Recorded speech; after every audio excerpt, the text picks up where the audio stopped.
Hello, my name is Noah Shim and I'm a rising sophomore at Carnegie Mellon University majoring in statistics and machine learning, and for this project I decided to take a look at SDG 3, good health and well-being in regards to environmental hazard mortality.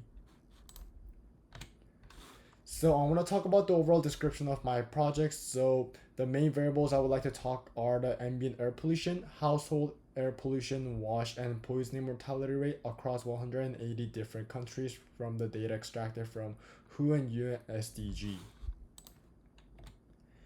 And as for my methodology, as mentioned, I used the data from WHO and UN SDG in the year 2019 with a total of 180 countries. And using the variables explained in the previous slide, I decided to use a scatter plot with a line of best fit to look for any relationships. Okay, so first of all, I want to start off by showing the graph of the relationship between household air pollution and wash mortality. Before I dive in, what I mean by wash mortality is death caused by not proper wash, sanitation, and hygiene. First of all, the graph shows clustered data here, which means most countries did not suffer a great amount of mortality. However, the graph did show strong positive relationship, and there are some outliers such as Lesotho and Central African Republic, where they tend to have higher wash mortality rate in compared to household air pollution mortality rate. However, we must note that there might be some underlying hidden variables as well. Okay, moving on, I wanted to see a similar relationship, that is a relationship between combined air pollution and wash mortality rate. At the first glance, we can see that the graph is pretty similar to the previous one.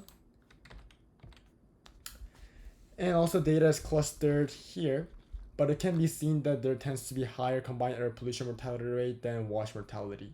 Similar to the previous graph, there is a strong positive relationship, but a bit weaker than the previous one. And there are some outliers like Solomon Islands and Vanuatu, where they tend to have higher combined air pollution mortality rate compared to wash mortality rate.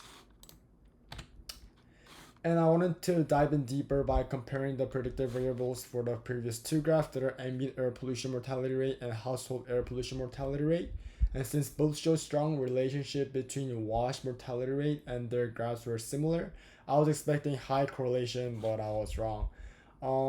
Instead, R decreased as 0.56, which means these variables were showing moderate positive relationship, and this shows that although these are both air pollutions, they have different causes. And one thing to note is that notice there are more variations compared to the previous two graphs, and hence there's a high chance that there are other underlying variables that are affecting the graph.